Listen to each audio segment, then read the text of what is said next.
नवंबर second week और third week के current affairs में आपका स्वागत है। ज्योग्राफी और एनवायरनमेंट के हम करंट अफेयर्स कर रहे हैं। नीचे प्लेलिस्ट में आप पुराने करंट अफेयर्स भी देख सकते हैं। बहुत सारे करंट अफेयर्स होते हैं, लेकिन जो बहुत काम के एक्चुअल में वही हम पढ़ रहे होते हैं। ज़्यादा खूब भी इकट्ठा करके कोई फ़ायदा नहीं है। एक बहुत महत्वपूर्ण सोचना उन सभी लर्नर्स के लिए जो 2026 में तैयारी करने का सोच रहे हैं, एग्ज़ाम देने वाले हैं। अब 2026 में आपको कम से कम 2 साल 1.5 साल तैयारी करने के लिए चाहिए। पूरे 24 महीने का सब्सक्रिप्शन 24 मंथ, जी सर, सिर्फ मिल रहा है आपको 32,999 में। और 3 साल जो 2027 42,999, ये अन अकेडमी का अब तक का 2 साल और 3 साल में सबसे कम प्राइस रेंज के सब्सक्रिप्शन है। SGYT और 1 और 0 इस डिस्काउंट कोड का इस्तेमाल करें, नीचे लिंक है। पूरी यूपीएससी की तैयारी, कंप्लीट सारे सब्जेक्ट, जीएस टेस्ट सीरीज, सब कुछ आपको इंडिया के टॉप एजुकेटर्स के द्वारा मिल जाएंगी। ठीक है। इसके बाद ये जो बैच हैं 2027 वगैरह के लिए, आप जो 27 नवंबर से प्रारंभ हो रहे हैं, तो एक दिन बचा है भैया, ऑफ़र का भी लास्ट डे है, कल ख़त्म हो जाएगा ये। इसका आप आनंद लें।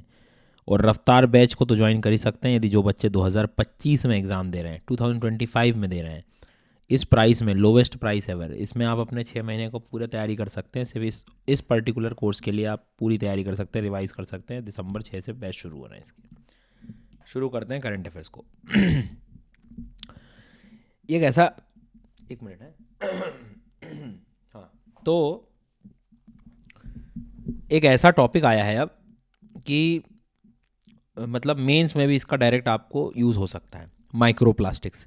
हालांकि ये टॉपिक माइक्रो प्लास्टिक्स प्रीलिम्स में भी इन्होंने पूछ चुके हैं एक दो बार, मतलब इसका आपको मिल जाएगा। माइक्रो प्लास्टिक का मतलब जो ऐसा प्लास्टिक जो 5 mm से भी कम जिसका साइज़ हो। ठीक है। अब ये कैसे बनता है, तो तुम सोचो ना कि छोटे छोटे प्लास्टिक का पैटर्न कब डेवलप होता होगा, तभी ना जब मान लीजिए कि कोई बड़ा लार्ज प्लास्टिक वेस्ट टूट रहा हो। रेजिन पैलेट्स जो मैन्युफैक्चरिंग में यूज़ होते हैं, माइक्रो बीड्स या कॉस्मेटिक टूथपेस्ट में यूज़ हो रहा है, या टायर्स जब ड्राइविंग कर रहे होते हैं उस दौरान एब्रेजन होता है, घर्षण हो रखा होता है। ठीक है। उसके बाद में सिंथेटिक क्लॉथ जब धुलना, उनका वॉशिंग वगैरह, तभी सब रिलीज़ होते रहते हैं। इतने छोटे होते हैं ये कि इन्वायरमेंट में और आपके शरीर में कैसे एंटर कर जाएंगे पता भी नहीं लगेगा। तो ये चीज़ हो गई। दूसरी बात, यदि हम बोलें तो माइक्रो प्लास्टिक की जो नई रिसर्च वो ये कहती है कि इसमें अभी तक तो हेल्थ हेल्थ हेल्थ की बात करते आ रहे थे, अब आ गई एक नई रिसर्च कि भैया इससे इसका क्लाइमेट चेंज पर भी असर डाल सकती है।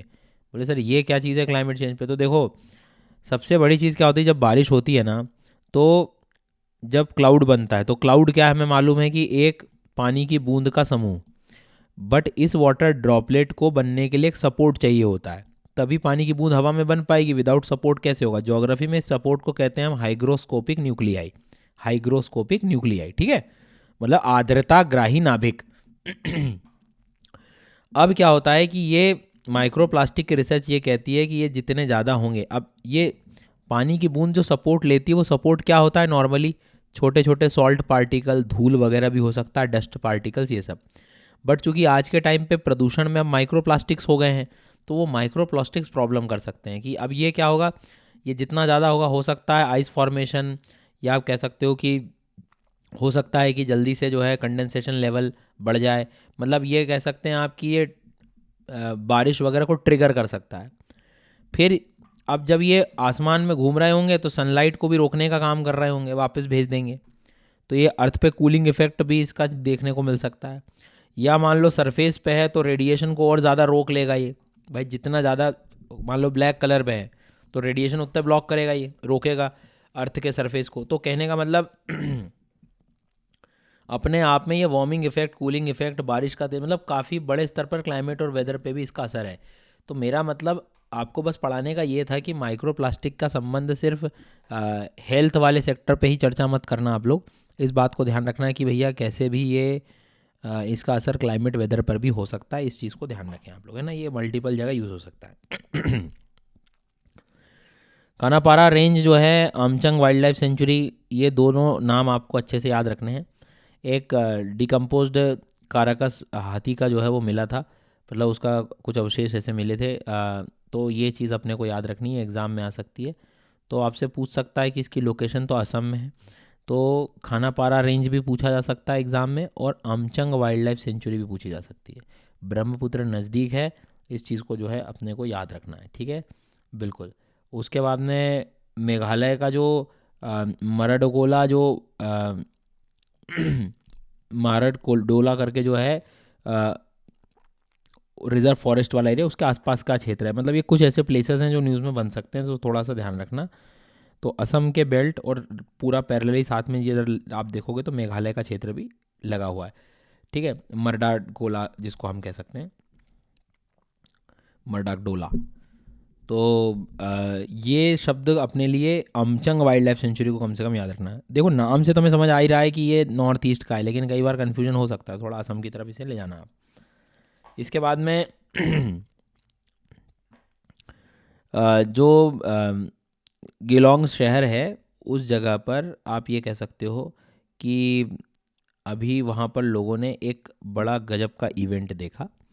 स्पेशली एक अमोर्फोफेलस टाइटेनम, ठीक है, ये एक फ्लावर है।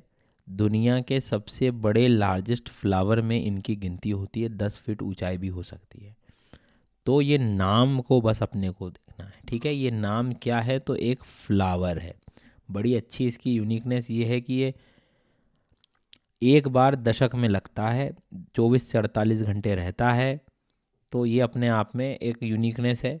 ऐसे कुछ फीचर के साथ ये एग्ज़ाम में पूछा जा सकता है। आज के टाइम के जो इंडेंजर्ड भी है आईयूसीएन के हिसाब से, मतलब आज के टाइम जो क्वेश्चंस पूछ रहे हैं, तो इस बात को थोड़ा सा अपने को ध्यान रखना है।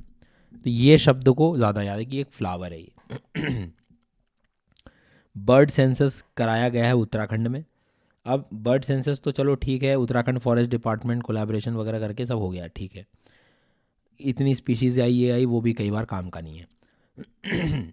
लेकिन जो हाईएस्ट बर्ड काउंट थे, मैं चाहता हूँ एक बार आप लोग देखें, एटलीस्ट ये नाम पढ़ लें कि ये पक्षी है भैया।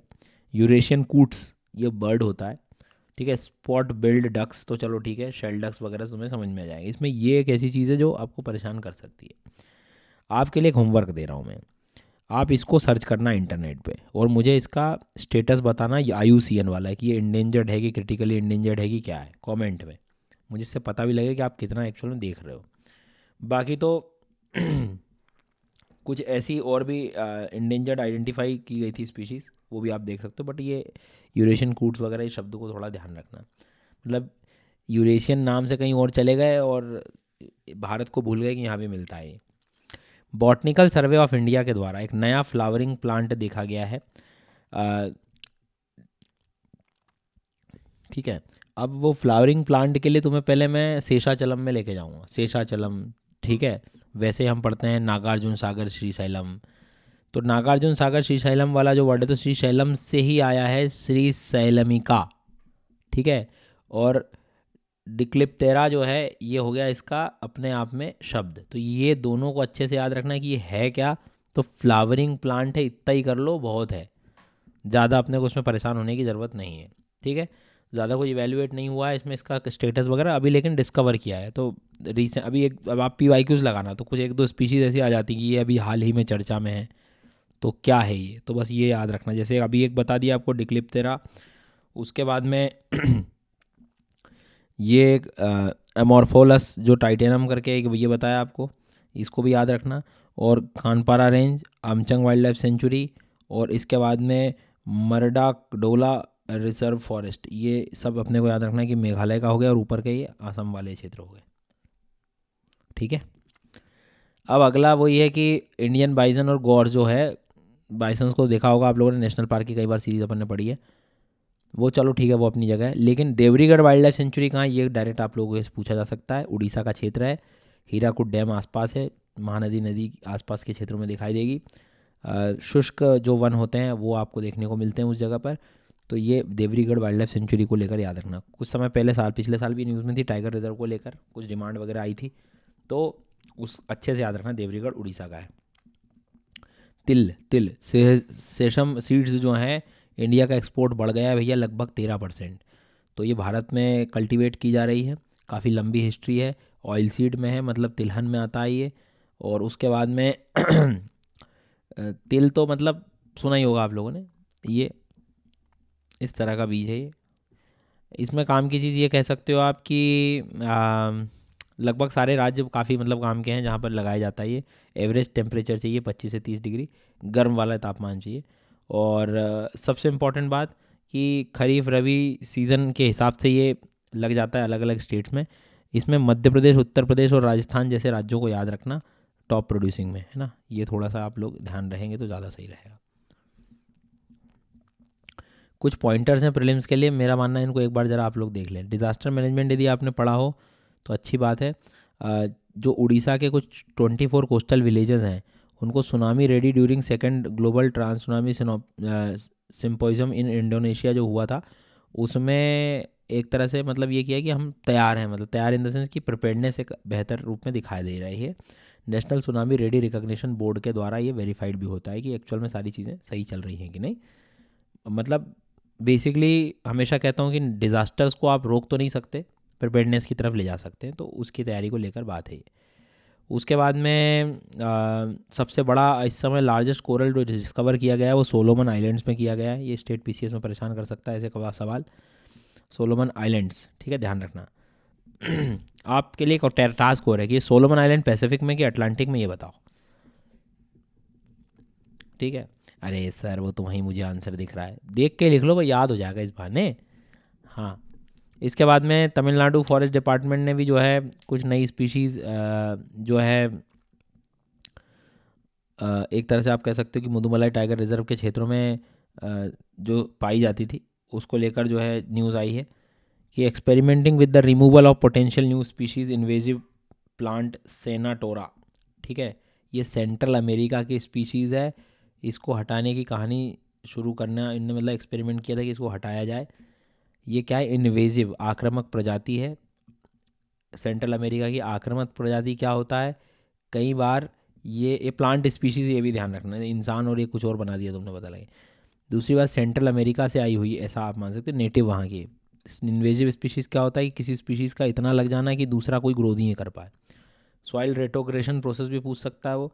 सॉइल रेट्रोग्रेशन इसलिए होता है कि जिसमें सॉइल इरोजन जब हो जाता है, अब फिर इस तरह की प्रक्रिया जहाँ पर अपने आप को मिट्टी खुद नेचुरल फिजिकल स्टेट में लेकर आ सके, रिवर्ट हो सके, दैट इज़ रेट्रोग्रेशन।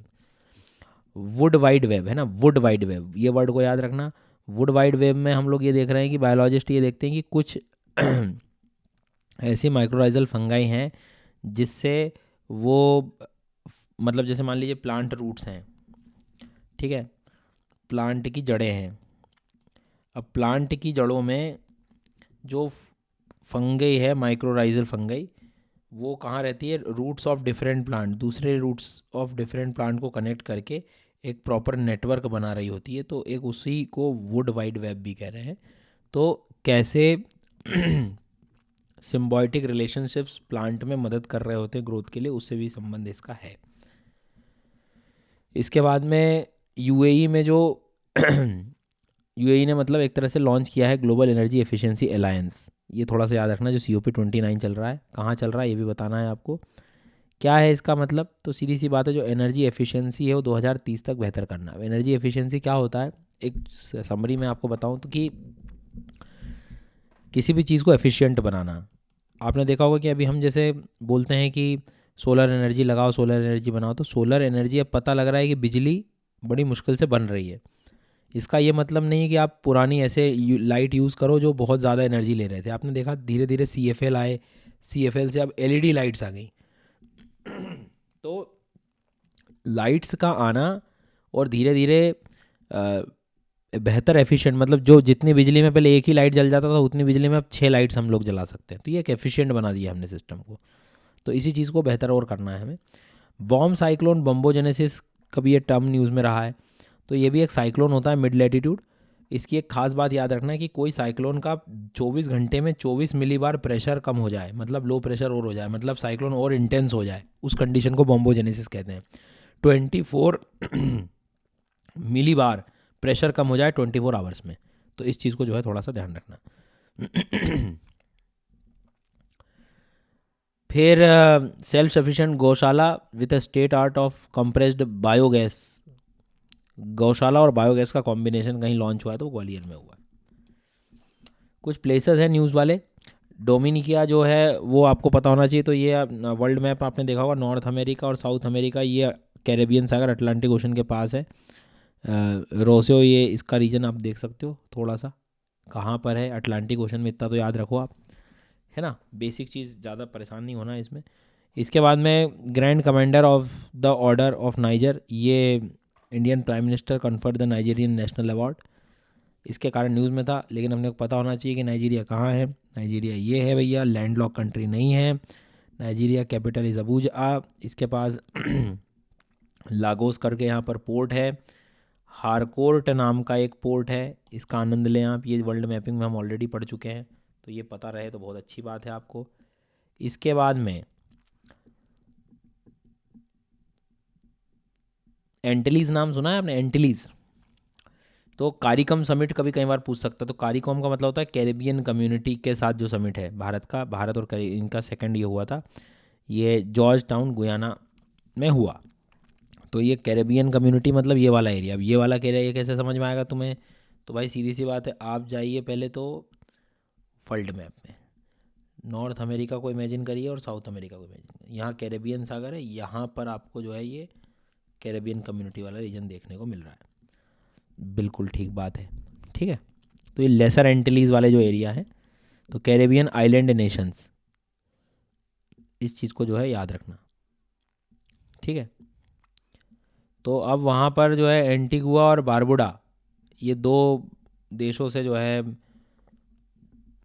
वहाँ के प्राइम मिनिस्टर से मिले थे अपने प्राइम मिनिस्टर। तो भैया वो दो कंट्री के नाम जो है थोड़े से पढ़ के रखना, एंटीगुआ बारबुडा यहाँ पर है वो, ठीक है। काफ़ी है, इतना ज़्यादा परेशान नहीं होना, वैसे भी ये वर्ल्ड मैप में इतना। बाकी ये आपको मैंने बता दिया सब्सक्रिप्शन का कि कल लास्ट डे है। यदि आप 2 साल बाद एग्ज़ाम दे रहे हैं, 2026 में एग्ज़ाम दे रहे हैं, तो ये सबसे बेस्ट मौका है, आप अपनी तैयारी को शुरू कर सकते हैं। और ये इस प्राइस में 2 साल का सब्सक्रिप्शन मिल रहा है, मतलब अब तक का सबसे लोवेस्ट प्राइस है ये। 3 साल का सब्सक्रिप्शन, इनमें 1-1 साल का और बेनिफिट मिल सकता है आपको CSE अश्योर के। यदि प्रीलिम्स नहीं निकलता है आपका, आपको फिर से पढ़ना है, तो आपके लिए 1 साल और सब्सक्रिप्शन आगे बढ़ा दिया जाएगा। So you can use the code SGYT10 for the subscription जब भी आप सब्सक्रिप्शन लेना चाहें, ठीक है। जो नए बैच शुरू हो रहे हैं वो 27 नवंबर से हो रहे हैं, और 6 महीने की तैयारी कर रहे हो आप, मतलब सीधी सी बात है, अब एग्ज़ाम देना है आपको, सारी चीज़ रिवाइज़ करनी है। तो एक रफ्तार बैच आ रहा है 2025 के लिए, 6 दिसंबर से आ रहा है भैया। इस प्राइस में आप लोग इसको ले सकते हैं। कोड मेरा सबको पता है, SGYT10। And thank you so much.